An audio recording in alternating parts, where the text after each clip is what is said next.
Today, I will be rewatching and summarizing the documentary Shiny Happy People Duggar Family Secrets. Hi, I'm Danny, and you can normally find me on this channel diving into TLC shows, Christian fundamentalism, and exposing family vloggers. If that sounds like something you're into, I'm excited to have you around. So I've already watched this documentary, but honestly, when it first came out, that was my early introduction into the negatives of fundamental Christianity. I had watched random episodes of 19 Kids and Counting, I knew what Josh did, and I had been watching Welcome to Plathville, but I didn't know anything about the IBLP. So let's dive in. Episode 1 is titled Meet the Duggars. You've probably heard of the Duggar family, Jim, Bob, Michelle, and their 19 biological children. Going back to 1984, when Jim, Bob, and Michelle get married, we learn an interesting thing about Michelle. She wasn't a fundamentalist like Jim Bob was. She had dated and was a cheerleader. But when she met Jim Bob, she had just become a Christian. At the wedding, Michelle was 17 and Jim Bob was 19. Two of the key people who participated in this documentary are Jill Dillard and her husband Derek. Jill is the fourth child of the Duggar family. She decided to participate as she wants some control over the narrative being told about her family. My grandparents, neither one on either side, agreed with my parents having a million kids. Another person that decided to be interviewed is Deanna Duggar, Jim Bob's sister. We were brought up Missionary Baptist, which is a conservative Baptist. Because of her strict childhood, Deanna raised her daughter Amy to be more free. But I loved my cousins and I loved my family. I was over there every day. Fast forward to 1997 when Jim Bob gets involved in politics after Arkansas voted against banning abortion. He became a state representative. My dad ran twice, was elected twice, served 4 years in the state House of Representatives. In 2002, he ran for Senate. And although he lost, a photo of the full family at the polls became widespread. Parents Magazine did a story on them, and then Discovery Health gave them a call. Ladies and gentlemen, meet the Duggars. I'm Jim Bob, and this is my wife, Michelle. Welcome to the Duggar home. This became Jim Bob's new way to not only make a lot of money, but to spread his ministry worldwide. The documentary then introduces us to Jim Bob's best friend, Jim Holt, and his wife, Bobby. We kind of met on a blind date. I was 19. And I was 14. Well, we didn't know that. I didn't know that at the time. Bit defensive there, Jim. Bobby and Jim have been together for decades and have 11 kids. After years of only doing specials on this large family, in 2008, the show 17 Kids and Counting began. Then we hear from Jen, who runs a YouTube channel called Fundy Fridays. I started watching her after I saw she had Olivia Plath shoot her wedding. I highly recommend her videos if you're interested in snarking or hating on Christian fundamentalists. They started making a bunch of other shows just like it about Christian fundamentalists, families. Then we get introduced to the evil man that is Bill Gothard. He is the founder of the Institute in Basic Life Principles, or the IBLP. We have for every one of you the answer on how to conquer any habit you have. Then we meet Brooke, who is ex-IBLP. I felt like the more that I understood about Bill Gothard, the more I would understand myself. But Bill was all about authority. I mean, the whole attitude of our day is equal authority. But God didn't structure life that way, and it doesn't work that way. Bill also believed in the quiverful movement. If you're faithful, God will bless you. Meaning, have as many children as you possibly can. Overpopulation is really a myth. The whole world population could fit into the city limits of Jacksonville, Florida. Fitting is not living, Jim Bob. But I guess you probably don't also believe there's a finite set of resources because God will provide. As I've covered many times in my videos, these fundamentalist families are almost always homeschooled. Many of them, as members of the IBLP, utilized Bill Gothard's teachings with the Advanced Training Institute, or ATI, curriculum. Well, the purpose of the Advanced Training Institute is to train up young men and women to become leaders of the next century. The Duggars were definitely used as a recruiting tool for IBLP. God has opened up a lot of ministry opportunities for our family. In 2013, after getting married and beginning to have kids, Josh moved to DC with his wife, Anna. 2 years ago, Josh accepted a high-profile job with the Family Research Council, a deeply conservative lobbying group devoted to promoting a Christian worldview. I want to pause and give a content warning as we're about to begin talking about sexual abuse.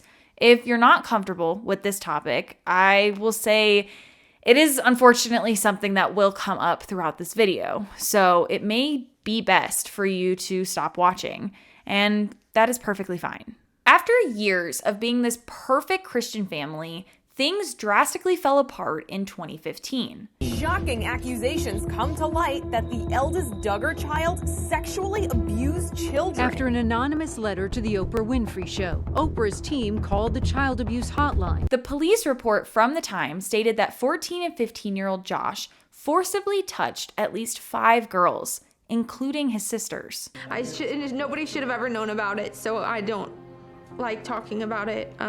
Jill was one of Josh's survivors. Around the same time, Josh was asking Jim and Bobby if he could court their daughter. So Jim Bob told them what Josh had done. You said one time he molested his sisters, and Michelle said, "Don't you say that again."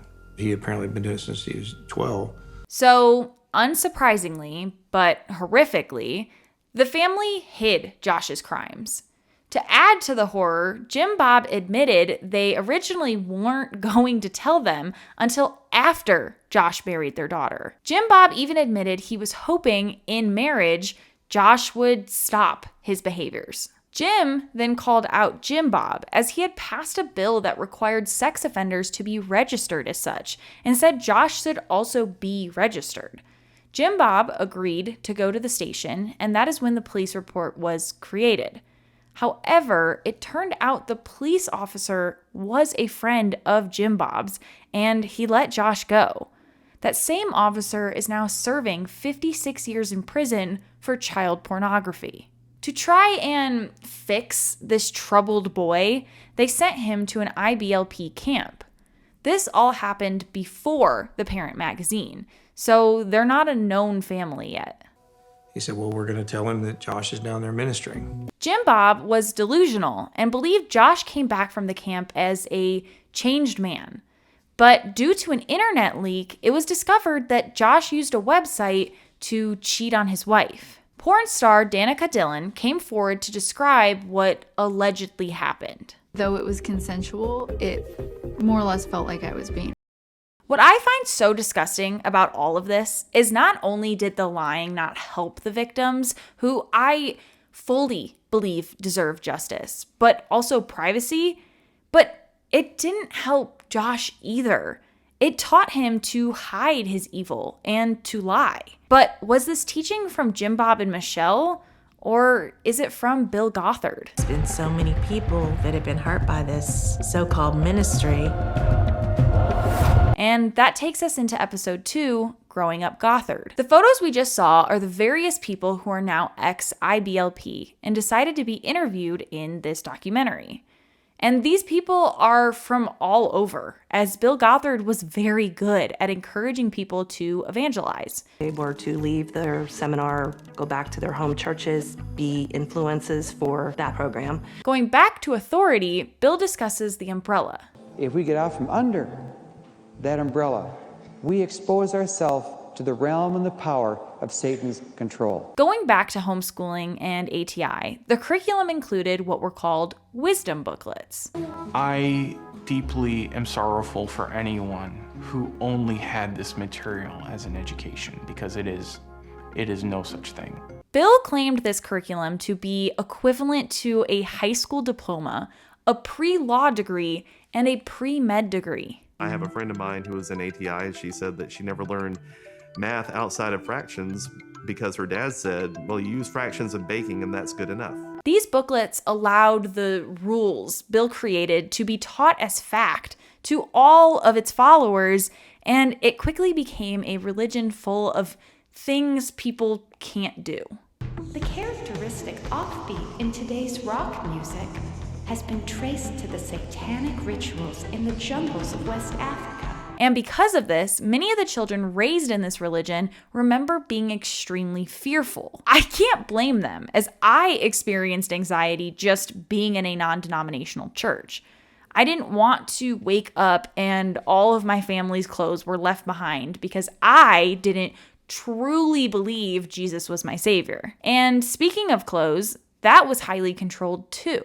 The shorter the skirt, the more vicious the trap. Oh, that was probably a great lesson for Josh and all the boys there. It isn't their fault the woman dresses like a harlot. These lessons are also great for predators of the church. It is not the pastor's fault, but yours for showing him your knees. If we're walking past a girl that is immodestly dressed, they'll call out Nike, and all the boys will immediately put their heads down. This repression definitely feeds into a hypersexuality. Adultery, prostitution, homosexuality, incest. And here we talk about one of the things that angers me the most about large families. The older ones must be trained because the older ones take care of the younger ones. But don't take that from me, who did not grow up in a quiverful family. Take that from Eve, who did. Parentification is still one of my biggest traumas from this world that I'm still working through. Eve is the oldest of 9, and she became responsible for doing night duty when her siblings were born. She was mother to 5 of her siblings, despite being a child and being their sibling. The Duggars coined this as their buddy system, and somehow people seemed more amazed by it than worried by it. There is never a situation where I'll support an 11-year-old raising a baby. I talked about this in my video about the book To Train Up a Child, but the IBLP believed in and taught parents how to spank their children. This next clip is very disturbing, as this pastor uses an actual child to demonstrate. Jason, you're a fine boy. You're going to grow up to be an outstanding man. God's hand is on your life, son. I hope that's a nervous laughter, but for some, it was probably full of excitement. And because these people are told this is what God instructs us to do in training our children, there is nothing wrong occurring. But the demonstration continues, with Bill asking the boy for a hug, but not getting a good enough hug. I don't think you put yourself into that hug, son. So let's spank a little more. If that clip isn't extremely disturbing to you, don't be a parent. The documentary then transitions to talk about To Train Up a Child and Michael and Debbie Pearl. You know, a little psychological terror is sometimes more effective than the pain. Eve then begins talking about blanket training. Although Michael didn't coin this term in his book, he definitely used the same idea. You put the kid on a blanket, probably 6-month-old, and you put something they want just outside of reach off the blanket. And when they go to reach for it, you hit them. This concept was meant to break the child's spirit, the sinful spirit that we are all supposedly born with. Michelle Duggar not only used this, but she encouraged other parents to do the same in her book. Oh, isn't this fun? Come pick a toy so we can have blanket time. I am just appalled at how these parents claim to love their children. Floyd then shares that his father was convicted of sexual assault against a minor, and the IBLP encouraged his mother to stay with him and let him back in the home. Was deeply traumatic as well. This kind of stuff was swept under the rug. That's something that I experienced directly. Floyd and Tara, the woman sitting next to him, were both raised in the IBLP and courted each other. Courting is all about making sure the authority figures, your parents, still have control of your life, and also making sure you remain sexually pure. The Duggars did this by not allowing more than a side hug, no kissing until marriage, and having a chaperone on each date. The Plaths did this by controlling how often the couple talked. This means for these young kids, they rarely actually know one another, and they've had little to no time alone prior to marriage. That is a terrifying concept to me. Not only that, but the man usually would say he wants you, and the woman had to say yes. On my wedding night, I was 3 times. And yet, she was raised to believe this was possibly normal. This man, who was now her husband and became the father to her children, was abusive, but he was her authority figure. If you do better at being a wife, you will solve the problems of your marriage. She also mentions that her husband used Michael Pearl's teachings on her and spanked her. Yes, he spanked his wife. And sometimes, after the physical punishments, he would require her to have sex with him to then repair the relationship. I hope everyone hearing that knows that there is nothing holy, godly, or loving about this situation. It is disgusting, and it is abuse. Jill is also very honest in admitting that she felt she had no choice but to help her brother when the news broke, and that's why she went on the Kelly file with Jessa. Even though you volunteer, it's like you feel obligated to help. But this interview wasn't enough, and their show was canceled. This leads Jim Bob to scramble until TLC agrees to do a show focusing on Jill and Jessa, who are now married and out of the home. Jill admits she didn't really want to do it, but that she didn't know how to tell her parents no. And now the girls are the breadwinners for the family, while also having the world rehash their abuse stories. And that takes us to episode 3, Under Authority. Jill reveals that the day before her and Derek's wedding, Jim Bob asked them to sign a contract. She didn't think to ask him what it was for, and it turned out to be an agreement to commit your life to the show for the next 5 years. Fast forward to Jill giving birth, she told the production company that she didn't want it to be filmed, but that wish wasn't respected. We basically lost, and they're gonna get what they want. Then we get some anger-inducing news. I never received any payout. No check, no cash, no nothing. For 7.5 years of my adult life, I was never paid. But these IBLP kids were taught that this was service, and the IBLP used that for free labor constantly. What parents didn't realize is what they were signing their kid up to were horribly long hours, where they would be working 15, 16 hours a day. This was what Josh Duggar was sent to do as his punishment when Jim Bob and Michelle first found out what he did. But one of these services was a paramilitary, which Bill Gothard coined as alert. Our God is a God of order.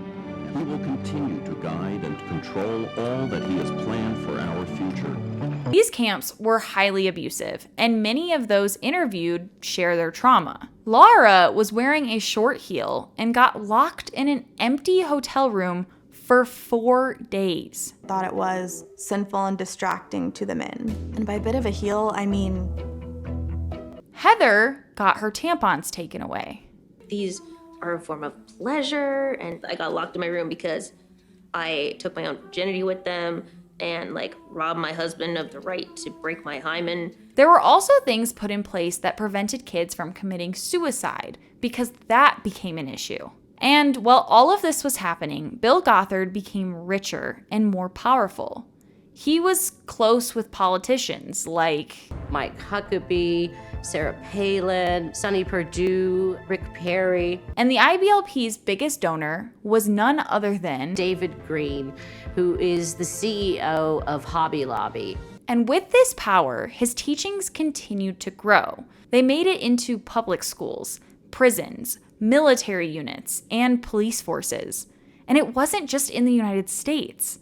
They made it to Russia, New Zealand, Australia, Mexico, Malaysia, the Philippines, and Singapore. World domination was the goal. In 2016, when Jill and Derek are living in El Salvador, Jim Bob asked them to come home for some filming, and for the first time, Jill tells her dad no. Unfortunately, this is when Jim Bob whipped out the contract and explained to them what they had signed. But this ended up biting Jim Bob in the butt because they started going public that they've never made a dime off of either show. And that's when Jim Bob gave the agreement that you could receive a lump sum of money if you signed a contract that said you're willing to do the show indefinitely. We were automatically like, we're done. And this is exactly what we're seeing early on with the Platts. a large Christian family valuing earthly things over their own children. It's so hypocritical. And to really highlight the horror that is Bill Gothard, we need to talk about his response to finding out his brother was also a predator. Instead of condemning the action, he condemned gossip. Calling this biblical, basing it on Matthew 18, making it impermissible to gossip. It is so clear this cult was created to silence and abuse women. And we see that in Emily Elizabeth Anderson's story. First, she was by her father. Then she became a victim to Bill. When Bill first spotted me, I was 13 years old and he was 71. At 14, she was asked to move to headquarters indefinitely. She didn't go until she was 18. And Lindsay was asked the same when she was 18. Headquarters was the shit. You could not get any higher than working at headquarters, especially as a female. Oh, fun fact, despite preaching about being fruitful and multiplying, Bill himself never even got married. And of course, he himself is a predator. And then all of a sudden I feel his hand creep up against mine, and he kept rubbing his thumb across the back of my hand. Your father doesn't love you, but I love you. He played with my hair, and he rubbed my shoulders, and he put his hand on my thigh. Bill didn't stop his advancements and even tried bringing her to a more private space until he was startled to see a man who had been working late. Emily ended up going home and getting abused more by her father because she did not come back as submissive as he had wanted and as Bill had promised. Wisdom Book 36 teaches the law of crying out. If a woman is sexually assaulted and she doesn't cry out to God for help while it's happening, she's equally to blame. I think this statement really shows just how brainwashed these women were. And I almost became jealous of my friends who had gotten because God wanted to use them more. And that's so weird to say out loud. One night, Emily came across Recovery Grace, a website where survivors within the IBLP were sharing their stories. She decided to share hers, and Bill called her livid, telling her to take down the comments. There was one woman who accused Bill Gothard of. This accumulation of accusations led to the IBLP removing Bill, and it seems Jim Bob may be his replacement. He has changed so much, I don't know if he's even the same guy that I knew. But we're not done talking about Josh's crimes. Episode 4, Arrows Activated, starts off in 2019 when Josh was found to be in possession of child pornography, to include 1 video and 65 images. Every single time Josh downloaded these images, they have it pinpointed to the exact moment. The things that he looked at and the things that he enjoyed and got pleasure from absolutely breaks my heart into a million pieces. And Bobby Holt testified against Josh and exposed the history of hiding his behavior. That was a huge relief when I was done. And Jim Bob lost all credit when he went to testify and repeatedly claimed he didn't remember much. Even the judge told him not to come back. And of all the things he could decide to do in the moment, he decided to run for Senate again. That sort of mindset comes from the Institute. We are in a culture war. We want to see that culture war won by the Lord. Thankfully, Jim Bob lost. But that's just a fraction of what was called the Joshua generation, or Generation Joshua. Founded in 2004, their goal was to get the youth in government and politics to steer our country towards conservative Christian values. This was a multi-generational goal. Alex Harris, a Harvard Law graduate, was one of the leaders of the Joshua Generation movement. In order to bring America back to its rightful position as a truly Christian nation. One of the Duggar sons also ran for state representative. I'm a Christian and I will stand up for religious liberties. But these fundamentalists are not just in politics or in TV shows. They're also influencers. God did not make you gay. That is the beloved Morgan and her husband Paul. I plan to do a video on them one day, but they spit some evil theology, and they brought that to this documentary. So the role of the wife is to submit to your husbands, which, ooh, scary word, submit. But they truly believe they are good and godly. If we can be a light even to one person out of a million, like, praise God. This is the light they're being. You can't be a they, them people. You can't. I'm sorry. I want to know what the creators of this documentary told Paul and Morgan, because I cannot understand why they would agree to do this interview. However, I did see Paul posted an Instagram story about it. What really gets me is that the documentary used actual clips of them to make them look like villains. You can argue these may be taken out of context, but they still said and spread those awful thoughts. But that's completely my bias against Paul and Morgan, so let's move on. Moving back to Josh, he was given a 12.5-year sentence in early 2021. Everything within the family dynamic has shifted and not for the better. So now, Amy and Dylan, Jill and Derek, and Jim and Bobby are all distant from the people they were once so close with. Amy then begins reading from a notebook where she wrote down the things Jim Bob taught her. One line says that loyalty can be demonstrated only in adversity. Teaches you that you have no way out. And no matter what they do, loyalty will shine through in adversity. And if you don't know, Anna is still with Josh today as he is serving his sentence for despicable crimes. They have 7 kids. You can have whatever opinion you want, but I don't put the blame of Anna staying on her. She has no education, has way too many kids, and was raised to be the perfect wife for Josh. She was raised in a cult and knows nothing else. Tia shares her abuse story and explains how she didn't leave until nearly the last minute. For 4 hours, her husband followed her around and threatened to bludgeon her to death. But abruptly, he left. And I heard a voice in my head that said, run right now. So I went and got the kids, I put them in the car, and he had gone back to his office to get his gun. And if I had stayed home, we would be dead. In other news, there was a point where many women attempted to sue Gothard for his abuse. Unfortunately, due to him having so much power and money, the lawsuit was dismissed. And then he turned it back on the women. He was asking us to pay approximately $18,000 a piece. During this same time, Brooke decided to go to Gothard's house, and they started the meeting with prayer. So I open my eyes, and when I do, he's looking at me. His eyes are open. It was kind of like, looking the devil in the eye. All along, this man was only a man. He was no holier or better than anyone else. When I testified in court in front of him, I locked eyes with Bill. I had taken my power back. I had taken my voice back. The judge denied Gothard's sanctions and believed the survivors. Fast forward to today, ATI technically no longer exists.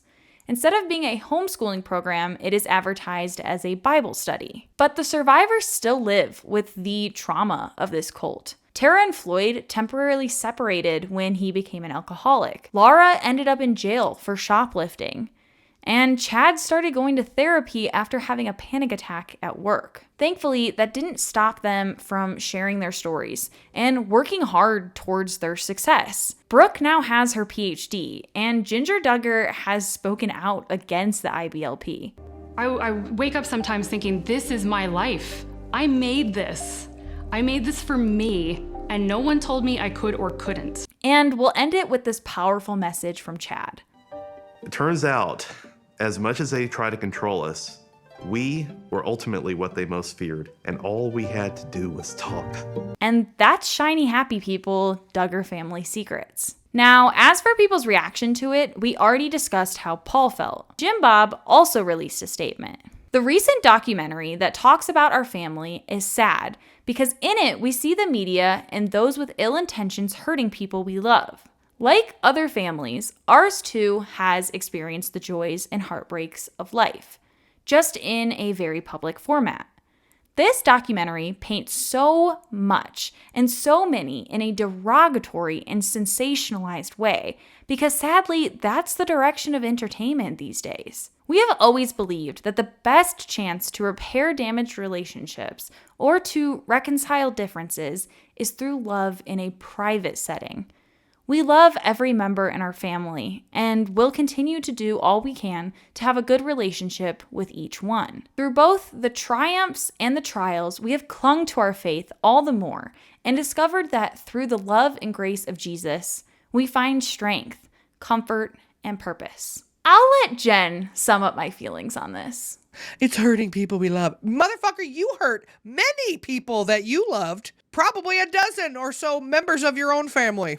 So I don't want to fucking hear that. The IBLP statement is much longer, and I'm too lazy to read it, so it's linked down below. A wild thing that happened after the docuseries was that Bobby Holt actually got a 10-year order of protection against her now ex, Jim. And that's an overview of how people reacted. So what do you think?